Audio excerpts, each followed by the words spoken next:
तो देवी हंसती है, कहती है तुम लोग कितने मूर्ख हो, मैं ही विष्णु हूँ, मैं ही ब्रह्मा हूँ, मैं ही शिव हूँ, मैं ही महेश्वरी हूँ, मैं ही ब्राह्मणी हूँ और मैं ही वैष्णवी हूँ। ये सारे शस्त्र जो हैं तुम्हें देवताओं ने दिए, तुम्हारा खुद का तो कुछ है ही नहीं। ये त्रिशूल महादेव ने दिया है, ये चक्र विष्णु ने दिया है, ये ब्रह्मा ने दिया है। देवी के साथ एक महिषासुर की भी प्रचलित कथा है। हाँ, तो देवी के पास चंद्रमुंड आते हैं, तो देवी कहती है कि मैं शादी कर लेती, लेकिन मैंने प्रण लिया हुआ है कि मैं विवाह उसी से करूंगी जिसको मैं युद्ध में हरा सकूं। धूम्रलोचन जाता है और वो देवी के सामने प्रकट ही होता है कि देवी ऐसी हुंकार छोड़ती है, धूम्रलोचन वहीं के वहीं भस्म हो जाता है।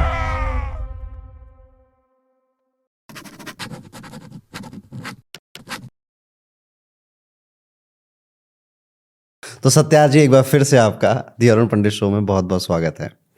पिछली बार जब आप आए थे तो हमने कई सारी महागाथाएं सुनी थी आपकी महागाथा की पुस्तक से। जी जी। तब तो ये इंग्लिश में थी, अब हिंदी में भी आ गई है। जी जी। तो हिंदी रीडर्स भी अब इसे पढ़ सकते हैं। बिल्कुल।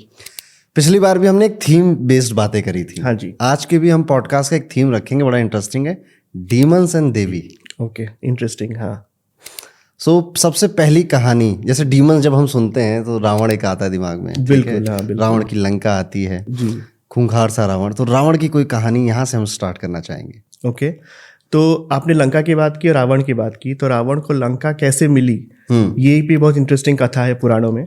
तो ब्रह्मा जो थे, ब्रह्मा जी के एक ग्रैंडसन थे जिनका नाम था ऋषि विश्रव। विश्रव की 2 पत्नियां थी। तो पहली पत्नी से जो बेटा हुआ था वो था कुबेर, और जो दूसरी पत्नी थी वो कैकेसी राक्षसी थी।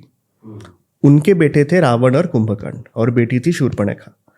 तो जब कुबेर जो था, उन्होंने ब्रह्मा की बहुत आराधना की, और ब्रह्मा ने कहा क्या चाहिए। तो कुबेर को शुरू से धन संपत्ति से बहुत प्रेम था, सोने से बहुत प्रेम था। तो कहा कि मुझे बहुत सारा सोना चाहिए। तो ब्रह्मा कहते हैं कि ठीक है, तुम लंका ले लो। लंका एक ऐसी नगरी है जो पूरी नगर है वो पूरा सोने की नगरी है, तो आप इसे ले लो। तो जब कुबेर को लंका मिलती है, कैकेसी बहुत नाराज़ हो जाती है कि जो मेरी सौतन है उसके बेटे को इतना एक मूल्यवान एक वस्तु मिली है। तो वो रावण को बहुत सुनाती है कि तुम किस बात के राक्षस हो, देखो कुबेर को क्या मिल गया है, अगर तुम राक्षस हो तो कुबेर से लंका छीन लो। तो फिर रावण और कुंभकर्ण लंका पे चढ़ाई करते हैं और कुबेर को बाहर निकाल के उसे ले लेते हैं। और कुबेर चाहे जितना भी एक ग्रीडी इंसान हो, लेकिन वो कभी लड़ नहीं पाता, और वो रावण से उसका एक्चुअली प्रेम बहुत एक्चुअल था। तो वो फिर भाई है। हाँ, डिस्पाइट दैट, तो वो रावण को लंका दे देता है कि चलो तुम ले लो। एंड देन जब वो ब्रह्मा के पास आते हैं, ब्रह्मा कहते हैं कोई बात नहीं, रावण को जीत जाने दो, लंका ले जाने दो।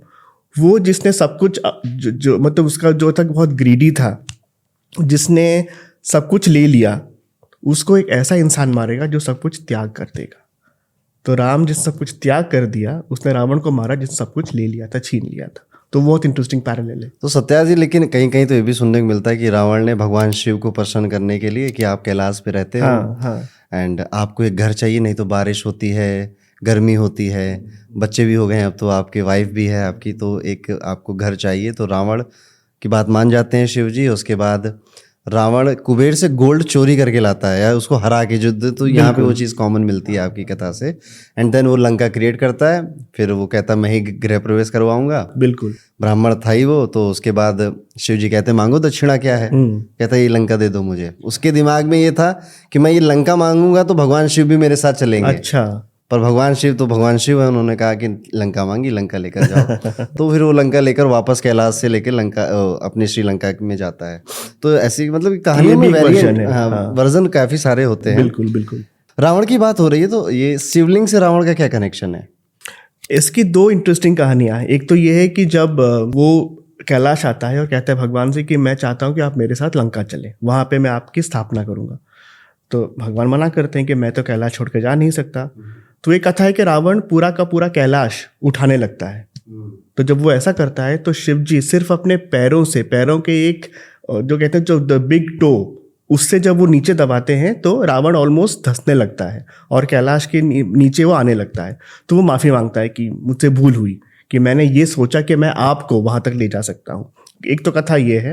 दूसरी कथा है जो थोड़ी सी, इसी कथा में मैं एक चीज जोड़ूंगा। यहाँ पर ये भी निकल कर आता है सत्या जी की जब ये इंसिडेंट हुआ था, उसकी उंगलियां दब गई थी रावण की वहां पे। तो उससे पहले उसका नाम रावण था नहीं। अच्छा। तो यहाँ पर वो रोने लग जाता है, और उसके रोने से, रुंदन से उसका नाम रावण पड़ता है। ठीक है।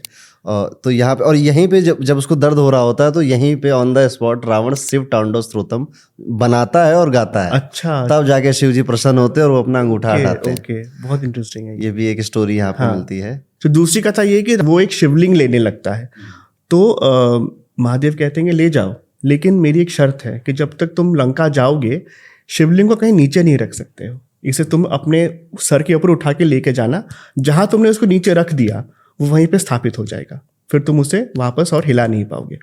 तो रावण मान लेता है और वो लिंग उठाने चलने लगता है।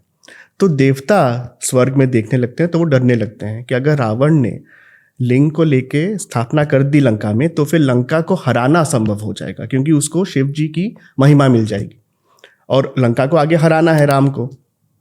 तो देवता सोच लेते कर क्या, हम क्या कर सकते हैं, कैसे रोक सकते हैं। तो वरुण कहते हैं कि एक काम कर सकते हैं कि मैं तो I am the deity of water, तो क्यों ना रावण को लघुशंका कराई जाए जिससे कि उसको ये उतारना ही पड़े। तो कहते हैं चलो यही करते हैं। तो रावण चलने लगता है, उसको obviously the urge to urinate होने लगता है और वो क्या करे बेचारा, ही स्टार्ट्स वॉकिंग, लेकिन और जोर से होने लगता है। तो फाइनली देखते हैं कि नारद आ रहे हैं। तो रावण नारद से कहते हैं कि नारद जी आप इसको मेरे सर से ले लो, ये भार थोड़ी देर के लिए रख लो, नीचे मत रखना, मैं अभी आता हूँ। तो वो कह के चले जाते हैं और नारद ऊपर देखते हैं और सारे देवता कहते हैं बस जो करना है कर ले, नीचे रख दो। तभी वो उसको नीचे रख देते हैं और वो वहीं पे स्थापित हो जाती है। तो ये एक बहुत फनी कहानी है उसके बारे में। लेकिन अगर अल्टीमेटली कोर फिलॉसफी यही है कि जो एक भक्त है, भक्त को भक्त के रूप में रहना चाहिए, उसके अंदर ईगो या प्राइड आने लगे तो फिर भगवान उसको भी पनिश कर सकते हैं। अब रावण की बात हो रही है तो रामायण में एक भगवान श्री राम की और शूद्र की कहानी मिलती है और लोग इसे बड़ा गलत इंटरप्रेट, पहले तो आप ये कहानी क्या है ये समझाइए और इसका इंटरप्रिटेशन क्या है। हाँ, ये एक बहुत ही कंट्रोवर्शियल कहानी है। तो शुरू होता है कि अयोध्या में जब राम राज्य होता है तो राम जी के पास उनके दरबार में एक ब्राह्मण आते हैं, वृद्ध ब्राह्मण होते हैं, और कहते हैं कि आज सुबह मेरा बेटा मर गया जो बहुत ही यंग था और उसे तुमने मारा है। तो राम पे इल्ज़ाम लगाते हैं। तो सब कहते हैं कि आप राम पे कैसे इल्ज़ाम लगा सकते हो, राम ऐसा काम कर ही नहीं सकते। तो वृद्ध कहता है कि मैं इतना वृद्ध होकर जीवित हूँ, लेकिन मेरा बेटा जो इतना यंग है और उसकी मृत्यु हो गई, ये एक बहुत ही, इसको कहते हैं अनोमली, ऐसा होना होता नहीं, बहुत अननेचुरल सी बात है। तो अगर ऐसी कुछ चीज़ राज्य में हुई है तो राजा ने कुछ तो गलत किया है जिससे कि ऐसा कुछ हो रहा है। तो ultimately source of the mistake राजा है, तो मैं इसलिए राजा के पास आया हूँ। मतलब कि उस वक्त ये था कि आप राजा को भी क्वेश्चन कर सकते थे कि आपसे कोई गलती हुई है जिससे प्रजा भोग रही है। तो राम कहते हैं कि पता करो कहाँ पे क्या गलती हुई है मुझसे। तो हर जगह उनके अनुचर जाते हैं और एक आके बताते हैं कि एक शूद्र है, इसका नाम शंभुका है, वो वेदों का पाठ कर रहा है, ये गलती है। क्योंकि त्रेता युग में ये रूल था कि जो शूद्र थे वो वेदों का पाठ नहीं कर सकते थे, वेदाभ्यास उनके लिए मना था। तो राम उसके पास जाते हैं, उसको समझाते हैं कि तुम जो कर रहे हो गलत कर रहे हो, तुम्हारे वजह से अयोध्या में अराजकता फैल रही है, लोगों में डर फैल रहा है, तो तुम्हें ये रोकना होगा। वो नहीं मानता है, वो कहता है कि मैं ये कर रहा हूँ ताकि मैं स्वर्ग जा सकूं, तो मैं जो कर रहा हूँ मेरे लिए वो ठीक है। तो उनमें बहस होती है और अल्टीमेटली राम जी उसका सर काट देते हैं।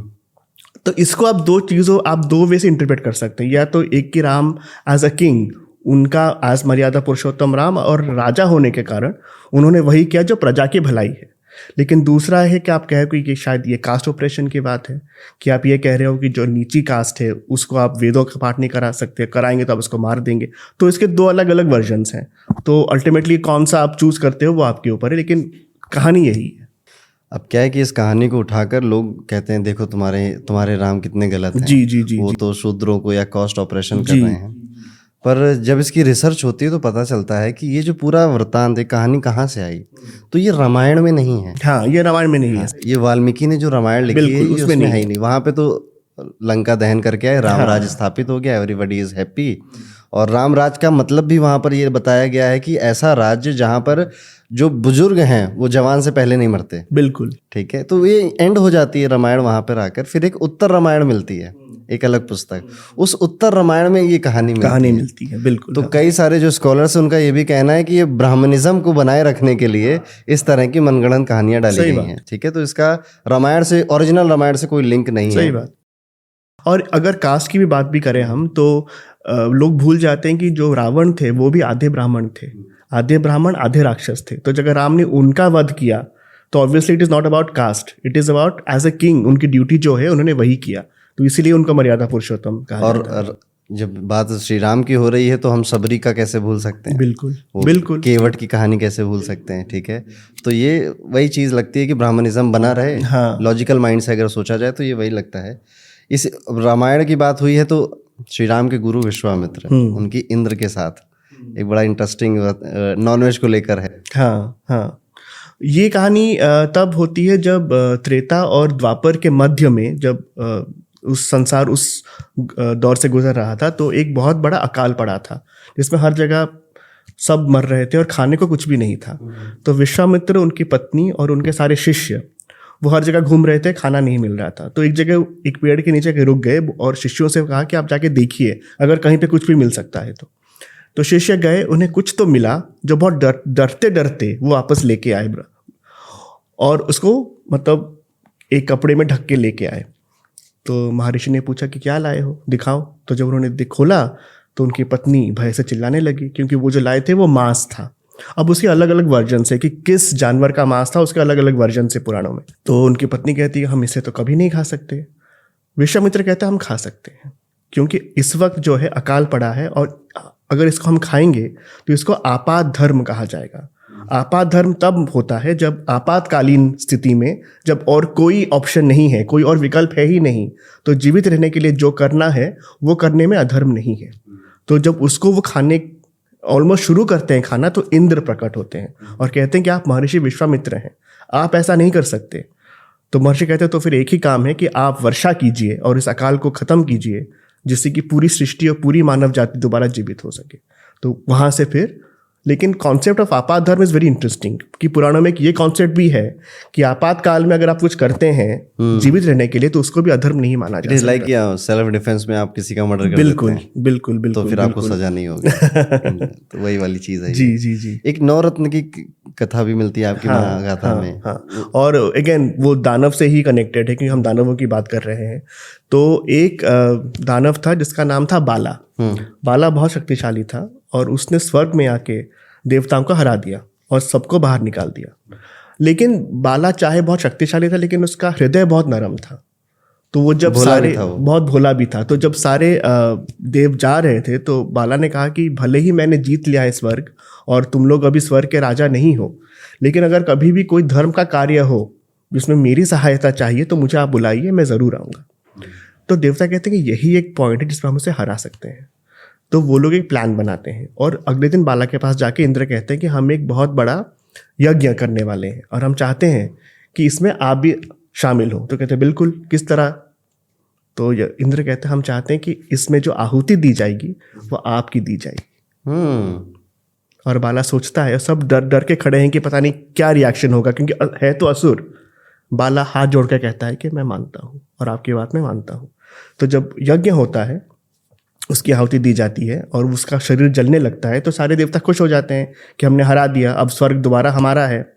तभी उसकी जो शरीर जल रहा है उसमें से अलग अलग किरणें निकलने लगती हैं, ब्राइट किरणें फूट रही हैं, अलग अलग रंग की किरणें फूट रही हैं और उसका जो मांस जला हुआ है वो ट्रांसफॉर्म होने लगता है। उसमें से कुछ ना कुछ एक चमत्कार होने लगता है और उसमें से ऐसी ऐसी चीज़ें बनती हैं जो देवता ने कभी देखी नहीं है। तो कहते हैं ये तो कुछ चमत्कार, इसको हम स्वर्ग लेके चलते हैं, वहाँ पता करेंगे ये है क्या। तो जब उसको लेने लगते हैं तो उनके हाथ से वो छूट जाता है और नीचे धरती पे गिरता है और उसके 9 खंड बनते हैं और वो 9 खंड अलग अलग जगह पे गिरते हैं और उन खंडों से 9 रत्न बनते हैं, जिसे आज हम नवरत्न कहते हैं, जैसे हम ज्योतिष में आज हम इस्तेमाल करते हैं। बिल्कुल बिल्कुल बिल्कुल। तो उसके अलग अलग बॉडी पार्ट से अलग अलग रत्न बनते हैं। तो अगेन पुराणों की ये एक बात बहुत फैसिनेटिंग है कि एक जगह कहीं बहुत कहानियां हैं जहाँ देवता असुरों जैसा कार्य करते हैं, लेकिन बहुत कहानी जैसा असुर ऐसे दैविक कार्य करते हैं कि उनके बॉडी से भी चमत्कार हो सकता है। तो ये जो ग्रे जोन है पुराणों में, ये बहुत फैसिनेटिंग है। वो जो यिंग यांग की थ्योरी है, हाँ। If there is a black तो व्हाइट वहां रहेगा और दोनों का बैलेंस से ही दुनिया चलती है। बिल्कुल, सुख है तो दुख है, दुख भोगना ही पड़ेगा और दुख का होना जरूरी है, क्योंकि अगर आपने कभी दुख फेस नहीं किया है तो सुख कैसा फील होता है ये आपको पता नहीं चलेगा। जी जी। मेरे पापा कहते थे ना कि जिस इंसान ने कभी भी एसी की हवा नहीं खाई है, वो कभी क्रेव भी नहीं करता एसी की हवा के लिए, कूलर में खुश है, ठीक है। लेकिन एक बार आप मॉल चले जाओ और आपको एसी की ठंडी हवा लग जाए आपके शरीर में, जी। तो फिर आप उस चीज़ के पीछे भागते हो। इसलिए कभी भी कोई बुरी चीज़ एक बार भी ट्राई नहीं करनी चाहिए। जैसे आजकल की हमारी फिलॉसफी है ना कि यार एक बार ट्राई कर लेते हैं, जिंदगी एक बार मिली है ना। हाँ, वो लत लग जाए। हाँ, तो पापा कहते हैं ऐसी ट्राई करने वाली जो है तो अपना गू खा लो, ठीक है। वो भी ट्राई कर लो ना अगर ट्राई करना है सब कुछ। तो बड़ा अच्छा एग्जाम्पल देते हैं, समझ में आ जाती सारी बातें। जो हमारे देवता हैं, दानव हैं, ये तो चलिए ठीक है। ये जो हमारे ऋषि हैं जैसे वाल्मीकि, ये भी कुछ अच्छे आदमी नहीं थे। हाँ, इनकी क्या कथा है? इनकी भी बहुत इंटरेस्टिंग कहानियां हैं कि पहले एक वर्जन वाल्मीकि जी के बारे में ये है कि पहले वो एक डाकू होते थे जिनका नाम लोहजंघा उनका नाम होता था। तो लोहजंघा मतलब रास्ते पे बहुत लोगों को मार के लूट लेता था। तो एक बार वो वैसे ही ढूंढ रहा था किसी को लूटने के लिए, तो उसको 7 लोग दिखे जो चले जा रहे थे। तो वो उनके पीछे लग गया और कहा कि रुक जाओ, जो भी है अपने पास मुझे दे दो। सातों कहते हैं हमारे पास कुछ भी नहीं है सिवाय हमारे ज्ञान के, ज्ञान चाहिए तो हम दे देंगे। तो कहता है कि फिर तो मुझे तुम्हें मारना पड़ेगा अगर कुछ नहीं है तुम्हारे पास। तो कहता है मारने से पहले हमारा एक प्रश्न है, उसे सुन लो। तो कहते हैं क्या है? फिर तुम ये जो करते हो किस लिए करते हो? तो लोहजंघा कहता है कि मैं अपने फैमिली के लिए करता हूँ, क्योंकि मैं जो भी लूट के लेके जाता हूँ उसमें मेरे हर फैमिली मेम्बर का एक भाग होता है, सबकी भागीदारी होती है। तो सातों पूछते हैं तुम जो ये पाप कर रहे हो उसका जो तुम्हें फल भोगना पड़ेगा, तुम जो आगे जाके नर्क में जलोगे, कि इसकी भागीदारी भी तुम्हारे फैमिली मेम्बर्स लेंगे? तो वो चुप हो जाता है, बोलता है कि जाओ पूछ के आओ, हम यहीं खड़े हैं, पूछ के आओ अपने फैमिली से। तो जाके पूछता है। उसके माँ बाप कहते हैं ये तुम्हारे कर्म है, हम क्यों भाग लें इसमें। बीवी कहती है ये कर्म तुम्हारे हैं, बच्चे कहते हैं कर्म तुम्हारा है, हम इसमें क्यों भाग लें। तब उसकी मति जागती है कि अच्छा। तो वापस आता है, कहता हाथ जोड़ के बोलता है कि मुझसे आज आपने मेरी आंखें खोल दी, आप लोग कौन हैं? तो कहते हैं हम सप्तऋषि हैं और तुम्हें हम ज्ञान देने ही आए थे। तो कहते हैं लेकिन किस तरह मैं ज्ञान लूँ, मैंने तो इतना पाप किया है। तो कहते हैं हम तुम्हें एक नाम देते हैं, उस नाम को जपना शुरू कर दो, तुम्हारे सारे पाप धुल जाएंगे। और वो नाम है राम। वो राम कहना चाहता है लेकिन राम बोल नहीं पाता। कहता है कि मेरा जो है मैं पापी हूँ और पापी की जो जीभ है उसमें राम जो शब्द आ ही नहीं पा रहा है। तो वो कहते हैं कोई बात नहीं, तुम राम नहीं कह सकते तो उसका उल्टा मारा मारा मारा मारा बोलने लगो, कि तुमने इतनों को मारा है, मारा बोल सकते हो। और मारा और राम जो शब्द है उसमें इतनी शक्ति है कि उल्टा भी अगर उच्चारण किया जाए तब भी पाप धुल जाएंगे। तो वो जैसे मारा मारा मारा कहते तो वो राम राम राम राम होने लगता है। और करते करते करते कहते हैं 14 साल उसने उस नाम को जपा और अंत में वो लोहजंगा से वाल्मीकि बना। Oh nice. तो ये कथा है वाल्मीकि की। सत्यार्थी, जैसे हम नॉर्मली भगवान को याद करते हैं तो हे कृष्ण गोविंद हरे मुरारी। मुरारी, हाँ। तो ये बाकी सब तो समझ में आ जाता भगवान के ही नाम है, मुरारी नाम कहाँ से आया? मुरारी नाम आया क्योंकि एक असुर था जिसका नाम था मुरा। मुरा को ब्रह्मा से एक वरदान चाहिए था, तो उसने ब्रह्मा की बहुत सालों तक तपस्या की। ब्रह्मा ने कहा खुश होकर क्या चाहिए? मुरा ने कहा कि आप मुझे ऐसी शक्ति दीजिए कि मैं जिसके ऊपर भी हाथ रखूं वो भस्म हो जाएगा। तो भगवान मान लेते हैं क्योंकि तपस्या की है तो वरदान देना पड़ेगा। तो जब मुरा को ये शक्ति मिल जाती है तो वो हर जगह घूमने लगता है और हर जगह असुर हो मानव हो कुछ भी हो उस पर हाथ रखे भस्म करने लगता है। तो सृष्टि में हाहाकार मच जाता है कि मुरा को कैसे रोका जाए। तो विष्णु को बुलाया जाता है। अब विष्णु जानते हैं कि इसके पास ये शक्ति है तो मुझे इसे फिजिकली हराना मुश्किल है, तो दोबारा चतुराई से ही इसको हराना पड़ेगा, जैसे विष्णु का हमेशा से वो रहा है। तो उसके बाद विष्णु आके बोलते हैं कि तारीफ करते हैं कि बहुत शक्ति तुम्हारे पास है। मुरा कहता है द्वंद्व कीजिए मेरे साथ, और द्वंद्व में जो जीतेगा उसको दूसरे की बात माननी पड़ेगी। तो विष्णु कहते हैं मैं द्वंद्व कर लूंगा, लेकिन पहले ये बताओ कि तुम जो मेरे सामने खड़े हो इतने भयभीत क्यों खड़े हो? वो कहता है कहाँ भयभीत हूँ मैं, बिल्कुल भय नहीं है मेरे मन में। कहते हैं मन में भय है क्योंकि मुझे यहाँ से तुम्हारी धड़कन की आवाज़ सुनाई दे रही है। तो कहते हैं बिल्कुल नहीं। तो विष्णु आर्ग्यू करता है, विष्णु और आर्ग्यू करते हैं कि आई कैन हियर इट, बहुत डरे हुए हो, यहाँ तक तुम्हारी धड़कन सुनाई दे रही है। तो मुरा बिल्कुल खींच कर कहता है कहाँ है, एंड वो अपने आप अपनी छाती पे हाथ रख देता है, और जब वो रखता है तो ऑब्वियसली वो वहीं भस्म हो जाता है। तो क्योंकि विष्णु ने मुरा को भस्म करके मार दिया तो उनका नाम वहां से मुरारी पड़ गया। ओके, अभी आपने थोड़ी देर पहले कहा था कि पुराणों में कई बार देवता असुरों जैसा काम कर रहे हैं जी। और असुर देवताओं जैसा काम कर रहे हैं जी। और एक मैंने इंटरेस्टिंग बात देखी है कि हमेशा ये जो इंद्र नाम के देवता हैं, हाँ, इनको हमेशा कुछ विलन वाला काम करते हुए दिखाया जाता जी है। जी जी जी जी। तो फिर मैंने कहीं सुना कि इंद्र कोई एक देवता नहीं, एक गद्दी का नाम हाँ, है, वो भी एक बदलते रहते हैं बिल्कुल इसमें। बिल्कुल बिल्कुल। ऐसे ही इंद्र की एक कहानी मिलती है, इन्होंने राक्षसों के बच्चों को मार दिया था। हाँ, तो ये कैसे हुआ था, कब हुआ था? ये कहानी शुरू होती है दिति के साथ। तो दिति जो है वो असुरों की माता है। तो दिति के जो बच्चे हैं वो दैत्य कहलाए जाते हैं। जैसे दानु के जो बच्चे हैं वो दानव कहलाए जाते हैं। दिति और दानु दोनों बहनें हैं। तो दिति के जो बच्चे हैं बहुतों को इंद्र मार देते हैं, क्योंकि Indra obviously as king of heaven उनको मार देते हैं। तो दिति को हमेशा इंद्र पे बहुत गुस्सा रहता है। और दिति के जो स्वामी है कश्यप, वो इंद्र के भी पिता हैं। तो दिति आके कहती है कि आपका जो बेटा है वो मेरे बच्चों को मार रहा है, तो मुझे आप कुछ एक शक्ति दीजिए जिससे मेरा एक ऐसा बेटा हो जो इंद्र को मार सके। तो कश्यप धर्म संकट में पड़ जाते हैं, दोनों ही उनके बेटे हैं। वो समझाते, दिति मानती नहीं, लेकिन दिति में अभी इतना गुस्सा है, इतना पेन है, इतने बच्चों को खो चुकी है कि वो सुनने को तैयार नहीं है। तो कश्यप समझ जाते हैं कि इसको समझाना नहीं पॉसिबल है, वरदान देना पड़ेगा। तो कहते हैं ठीक है, मैं तुम्हें एक वरदान देता हूँ कि तुम्हारा एक ऐसा बेटा होगा जो इंद्र को मारेगा, लेकिन एक शर्त है कि वो तुम्हें अभी 10 साल, वो कितने साल वो भी अलग अलग वर्जन्स हैं, कि 10 साल हो शायद, या शायद 10,000 साल हो, तुम्हें एक ऐसी जिंदगी जीनी पड़ेगी जिसमें तुम सारे रूल्स ऑफ क्लीनलीनेस, तुम्हें सारे को तुम्हें फॉलो करना पड़ेगा। अगर तुमने एक भी रूल ठीक से नहीं फॉलो नहीं किया, तुम्हारा जो सारा तपस्या वो खराब हो जाएगा। तो वो मान जाती कि मैं सारे फॉलो करूंगी, लेकिन मुझे बेटा चाहिए। तो वो तथास्तु कर देते। अब दिति की बहन है अदिति, जिसके बेटे हैं आदित्य, और आदित्य सबसे बड़ा आदित्य इज इंद्र। ओके। तो वो जाके इंद्र को बताती है कि ऐसा होने वाला है कि मेरी जो बहन है वो तपस्या में लीन है, कि उसका जो बेटा वो तुम्हें मारेगा, तो जाके try to save yourself, कुछ तो करो।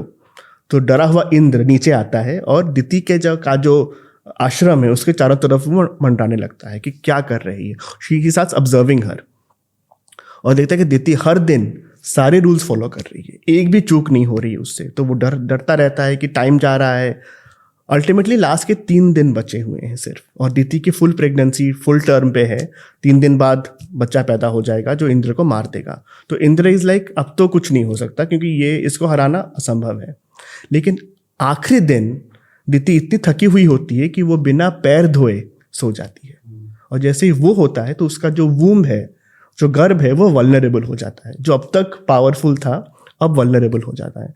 तो इमिडिएटली इंद्र उसके अंदर घुसते हैं और जो फीटस है उसके 7 टुकड़े कर देते हैं अपने वज्र से। लेकिन वो 7 टुकड़े मरते नहीं हैं, वो रोने लगते हैं। तो इंद्र उनके और 7 टुकड़े करता है, तो 49 पीसेस हो चुके हैं। फिर भी वो नहीं मरते, रो रहे हैं।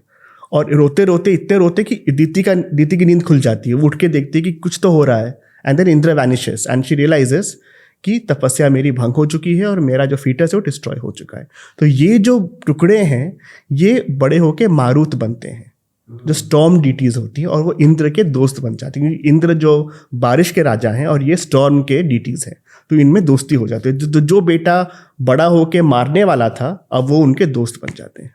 तो ये कहानी है। तो इंद्र ने ऐसा कार्य किया, असुरों जैसा कार्य, कि उसने एक गर्भ में एक बच्चे को मारने की चेष्टा की। तो इसलिए, लेकिन आगे और इंटरेस्टिंग कहानी, इसकी एक्सटेंशन ये है कि जब दिति को पता चलता है कि अदिति ने इंद्र को भेजा था, तो अदिति को श्राप देती है कि तुम भी एक माता हो, तुम्हारे भी बच्चे हैं, लेकिन तुमने अपने बेटे को मेरे बच्चे को मारने का आइडिया दिया, तो मैं तुम्हें श्राप देती हूँ कि एक समय ऐसा आएगा कि जब तुम्हारी आंखों के सामने तुम्हारे बच्चे एक के बाद एक मरेंगे, जैसे मेरे बच्चों के 7 टुकड़े हुए, तुम्हारे 7 बच्चे मरेंगे और तुम कुछ नहीं कर पाओगी। तो अदिति द्वापर युग में जन्म लेती है देवकी बनकर, और देवकी के सामने कंस उसके बच्चे को मारते। तो ये स्टोरी वहां खत्म होती है। पुराणों में ये भी मिलता है, एक के श्राप के बाद दूसरी कहानी बनती बिल्कुल है। बिल्कुल। तो वो साइकिल आपका कंटिन्यू करेगा हर युग। मेरे ख्याल से ये वही मैसेज है कि आप जो भी कर्म आज कर रहे हो, ये आएगा आगे चल, बिल्कुल आएगा। ठीक है, उससे आप बच नहीं सकते। चाहे इस लाइफ में आए, चाहे अगली लाइफ में आए, चाहे आपके ऊपर आए, चाहे आपके होने वाले बच्चों के ऊपर आए, पर ये आएगा। ये तो मेरे ख्याल से वही लाइन हमें पुराण समझाना चाहते हैं, वही थीम की होगा। ऐसे ही कहानी शुंभ निशुंभ की भी बड़ी प्रचलित है, इस पे रोशनी डालेंगे आप?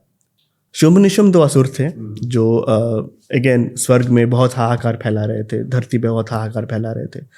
तो उनको कैसे हराया जाए, और उनके सेनापति थे चंद और मुंद, वो भी उन्हीं के साथ मिलकर हर जगह हाहाकार फैला रहे थे। तो चंद और मुंद ने पहली बार दुर्गा माता को देखा। अब ये वर्जन अलग है, कोई कहते हैं माता अंबिका थी, कोई कहते हैं माता पार्वती थी, कोई कहते हैं दुर्गा थी।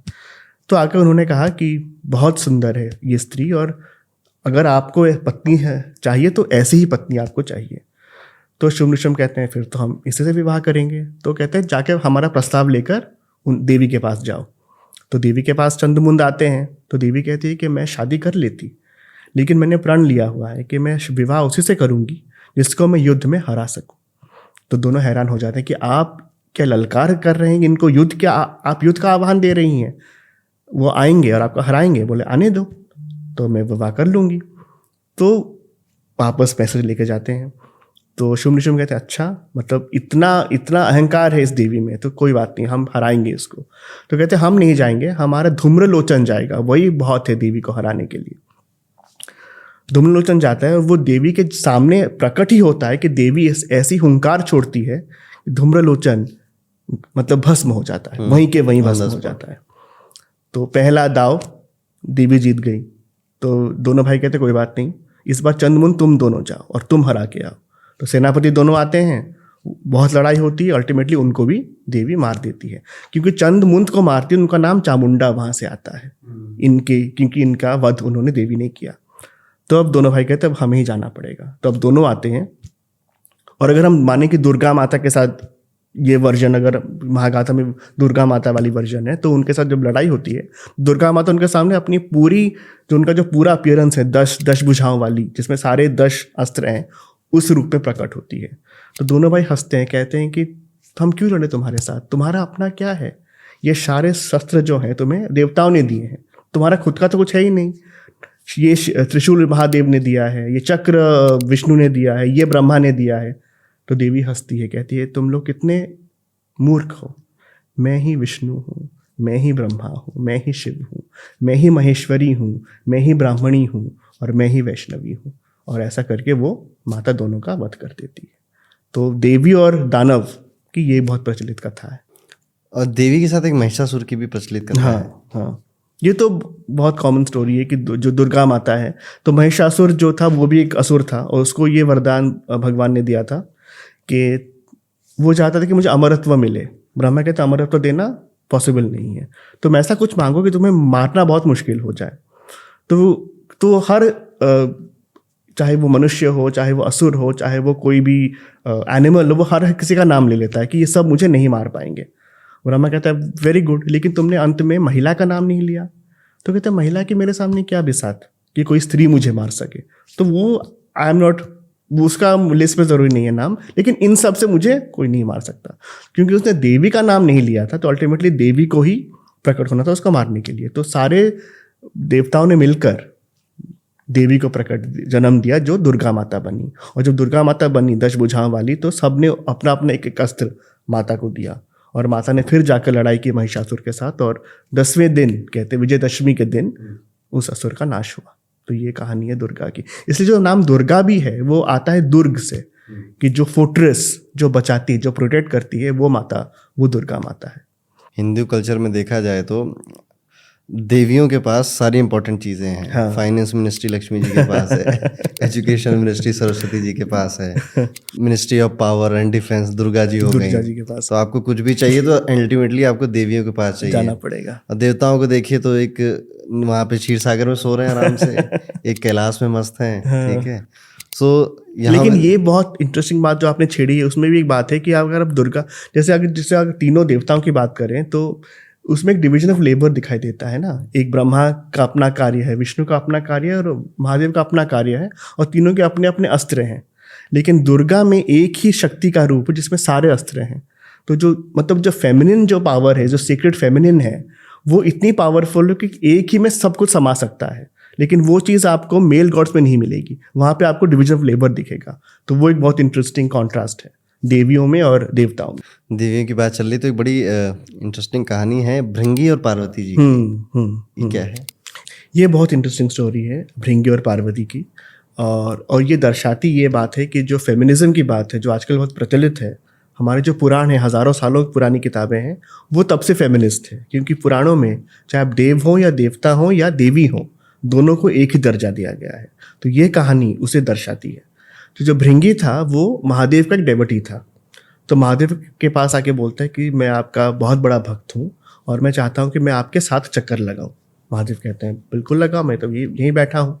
वो शुरू करता है, तभी माता पार्वती आती है, कहती है कि तुम सिर्फ भगवान के चक्कर नहीं लगा सकते, तुम्हें साथ में, क्योंकि शिव और शक्ति एक साथ है, तुम्हें हम दोनों का करना पड़ेगा एक साथ। तो भृंगी तो सिर्फ महादेव का भक्त है, वो मना करता है और वो सिर्फ महादेव के चारों ओर घूमने लगता है। तो माता आके बैठ जाती है शिव जी के पास, वो फिर भी सिर्फ शिव जी के चक्कर लगाता है। तो माता फिर आके शिव जी के गोद में बैठ जाती है, कहती है अब क्या करोगे। तो भृंगी अब भी नहीं हार मानता, वो एक छोटा सा कीट बन जाता है और वो महादेव के सर के चारों ओर उड़ने लगता है, चक्कर काटने लगता है। तो माता को बहुत गुस्सा आता है। फिर माता क्या करती है, अब वो भगवान के साथ जुड़ने लगती है अर्धनारीश्वर के रूप में, कि अब दोनों का शरीर भी एक है। कहती है अब क्या करोगे। तो फिर भी भृंगी हार नहीं मानता और वो दोनों के बीच में वो सुरंग बनाने की कोशिश करता है, जिससे कि वो उसके थ्रू सिर्फ महादेव के चक्कर लगाए। तो माता को अब बहुत क्रोध आता है और माता कहती है कि तुम अनजान हो इस बात से कि जो यूनिवर्स है, जो पूरी की पूरी सृष्टि है, ये देवी और देव दोनों से बना है। अर्धनारीश्वर का मतलब यही है कि शिव और शक्ति एक ही है, और अगर तुम्हें ये नहीं पता है तो तुम बहुत बड़े मूर्ख हो, तो मैं तुम्हें श्राप देती हूँ। तो पुराणों में ये कहा जाता है कि जो मांस है वो पिता से आता है और जो हड्डियां हैं वो माता से आती हैं। तो माता कहती है कि मैं तुम्हें श्राप देती हूँ कि क्योंकि तुम सिर्फ पिता को अपना मानते हो, तो मैं श्राप देती हूँ कि तुम्हारी जो सारी हड्डियां हैं वो चली जाएंगी। और तभी के तभी भृंगी नीचे गिर जाता है, कोलैप्स होके, वो बस एक मांस का टुकड़ा बन के रह जाता है। तो महादेव उसको फिर सहारा देते हैं और वो 3 पैरों पे उसको खड़ा करते हैं। तो कहानी दर्शाती यही है कि चाहे आप देव हो या देवी हो, दोनों का दर्जा एक है। ऐसे श्राप की बात हो रही है, एक श्राप बड़ा फेमस है जिसमें 3 देवियां शामिल हैं, गंगा, लक्ष्मी और सरस्वती जी। वो भी बहुत इंटरेस्टिंग कहानी कि एक बार तीनों में झगड़ा होता है विष्णु जी को लेकर, क्योंकि तीनों के तीनों विष्णु को देख के मोहित हो जाती हैं। तो लक्ष्मी तो ऑलरेडी मैरिड है विष्णु जी के साथ, तो गंगा सरस्वती भी देख के मोहित हो जाती हैं। तो उनको लेकर झगड़ा शुरू हो जाता है। और ये तब की बात है जब गंगा धरती पर अवतरित नहीं हुई थी, वो तब भी स्वर्ग में थी। जब झगड़ा होता है तो पहले झगड़ा शुरू होता है गंगा और सरस्वती के बीच। तो लक्ष्मी जब बचाने आती है तो सरस्वती को लगता है कि शायद लक्ष्मी गंगा को फेवर कर रही है, तो सरस्वती सबसे पहले श्राप देती है दोनों को, और फिर वापस गंगा सरस्वती को श्राप देती है। फिर विष्णु जी आते हैं, तीनों को बुलाते हैं, बोले क्या श्राप दिया है तुमने एक दूसरे को, मुझे बताओ। सरस्वती कहती है मैंने गंगा को श्राप दिया है कि ये बहुत जल्दी स्वर्ग छोड़ के नीचे धरती में बहने लगेगी। विष्णु कहते हैं बिल्कुल ये ज़रूर होगा, बहुत कुछ दिनों में तुम्हें नीचे अवतरित होना पड़ेगा। फिर पूछती है कि तुमने लक्ष्मी को क्या श्राप दिया। सरस्वती कहती है कि मैंने इसको श्राप दिया है कि ये नीचे धरती पे एक प्लांट के रूप में वहाँ पे चली जाएगी। तो विष्णु कहते हैं ये भी ज़रूर सच होगा, क्योंकि वो तुलसी के रूप में नीचे पूजी जाएगी, लेकिन फिर मैं भी शालिग्राम बन के नीचे आऊँगा, तो हम दोनों फिर भी साथ ही रहेंगे। और अंत में पूछते हैं कि गंगा को पूछते हैं कि तुमने सरस्वती को क्या श्राप दिया है। कहते मैंने दिया है कि वो भी नदी बन के नीचे बहने लगेगी। तो विष्णु जी कहते हैं कि ये भी होगा, लेकिन क्योंकि सरस्वती ने गंगा को फिजिकली हर्ट किया, तो वो जो नदी है वो कुछ दिनों में लुप्त हो जाएगी। तो इसलिए चाहे गंगा अभी भी बहती है, सरस्वती लुप्त हो गई है। तो ये कहानी है तीनों देवियों की और उनके श्रापों की। मल्टीवर्स ऑफ श्राप। मल्टीवर्स ऑफ श्राप। पार्वती जी को गौरी क्यों बुलाते हैं हम लोग? तो ये बहुत इंटरेस्टिंग स्टोरी है। तो एक बार हुआ ये कि महादेव ने माता पार्वती को काली करके पुकारा, तो माता क्रोधित हो गई और उनसे दूर चली गई। तो ब्रह्मा आके पूछते हैं कि माता क्या हुआ। तो कहते मुझे उन्होंने काली बुला दिया। तो ब्रह्मा हंसते बोलते माता आप तो हर रूप में पूजनीय हैं, तो चाहे उन्होंने काली बुलाया हो तो आप बुरा क्यों मान रही हैं। लेकिन माता का क्रोध शांत नहीं हो रहा था। तो ब्रह्मा कहते कोई बात नहीं, मैं आपको गौरी बना देता हूँ। तो ब्रह्मा ने जब मंत्र पढ़ा तो माता के अंग से जितना भी जो भी काला स्वरूप था वो सब बहने लगा और माता पूरी तरह गौरी हो गई। तो वहाँ से उनका नाम गौरी पड़ा। और ये जितना सारा वो जो काला निकला था वो सारा अपने आप में गूंथ के वो अपने आप में एक देवी वहाँ प्रकट हो गई, जिसका नाम उन्होंने रखा कौशिकी। क्योंकि वो माता के कोष से निकली थी, हर एक कोष से वो निकली थी, तो उनका नाम कौशिकी पड़ा। तो जब पार्वती वापस आई शिव जी के पास और वो गौरी बन चुकी थी, तो शिव जी ने उनको देखा और कहा, फिर से बोला काली। तब माता को समझ में आया कि महादेव उनको काली नहीं बोल रहे थे, उनके भीतर जो ये कौशिकी देवी थी जो काली थी, उनको वो बुला रहे थे, उनका आह्वान कर रहे थे। तो माता ने पूछा कि आपने काली को क्यों जन्म दिया है? तो शिव जी कहते हैं क्योंकि अब कुछ असुर ऐसे हैं जिन्हें ना मैं मार पाऊंगा, ना विष्णु, ना ब्रह्मा, उन्हें सिर्फ काली मार पाएगी। तो इसलिए अब काली का अवतरित होना बहुत जरूरी है। Everything has a purpose. Everything has a purpose. और ये होता है जब रक्तबीज असुर आता है, उसको सिर्फ काली ही मार सकती है। तो कौशिकी और काली एक ही माता है? एक ही माता है। सो सत्यार्थ जी, हम पॉडकास्ट के लगभग एंड में आ गए हैं। अब आपका अपने किसी फेवरेट असुर की कहानी सुनाना चाहें? एक शायद हमने सब देवताओं का नाम ले लिया, कृष्ण जी के बारे में एक कहानी बताता हूँ। तो कृष्ण नरकासुर, ये बहुत इंटरेस्टिंग स्टोरी है। तो नरकासुर को कहते हैं कि कुछ वर्जन्स में कि वो जो जब पैदा हुए तो वो धरती के पुत्र थे, जो धरती माता थी उनके पुत्र थे। और धरती माता ने पैदा तो किया था बहुत ये सोच कर कि मेरा बेटा बड़ा गुणी बनेगा, लेकिन वो बनता निकलता है असुर, और वो नरकासुर नाम भी पड़ता है उसका उसी तरह से। और वो कुछ सालों में वो पूरा स्वर्ग हो, धरती हो, सब में हाहाकार मचाने लगता है।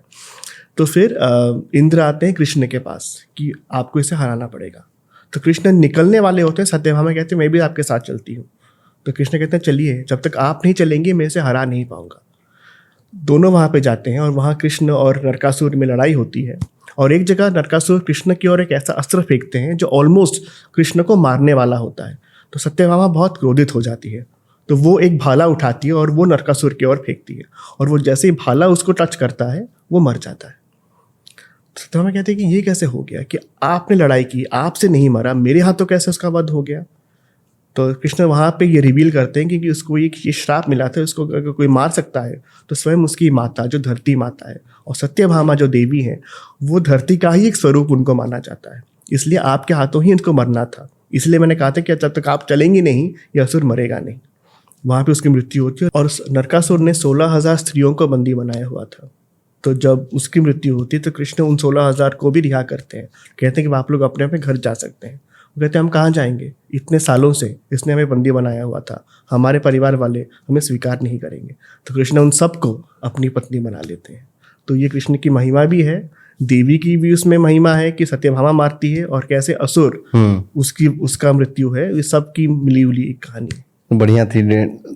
डीमन और देवी के लिए लास्ट कहानी के तौर पे अच्छा था। बिल्कुल। सो आपके साथ तीसरा एपिसोड करने में बड़ा आनंद आया सत्यार्थ जी। आई होप हमारी ऑडियंस इसको और पसंद करेगी और अब आपको नई कहानियां और लिखनी पड़ेंगी, ढूंढ के लानी पड़ेगी चौथे एपिसोड के लिए। जी जी। So thank you so much हमारे पॉडकास्ट पे आने के लिए। राधे राधे। Thank you. राधे राधे।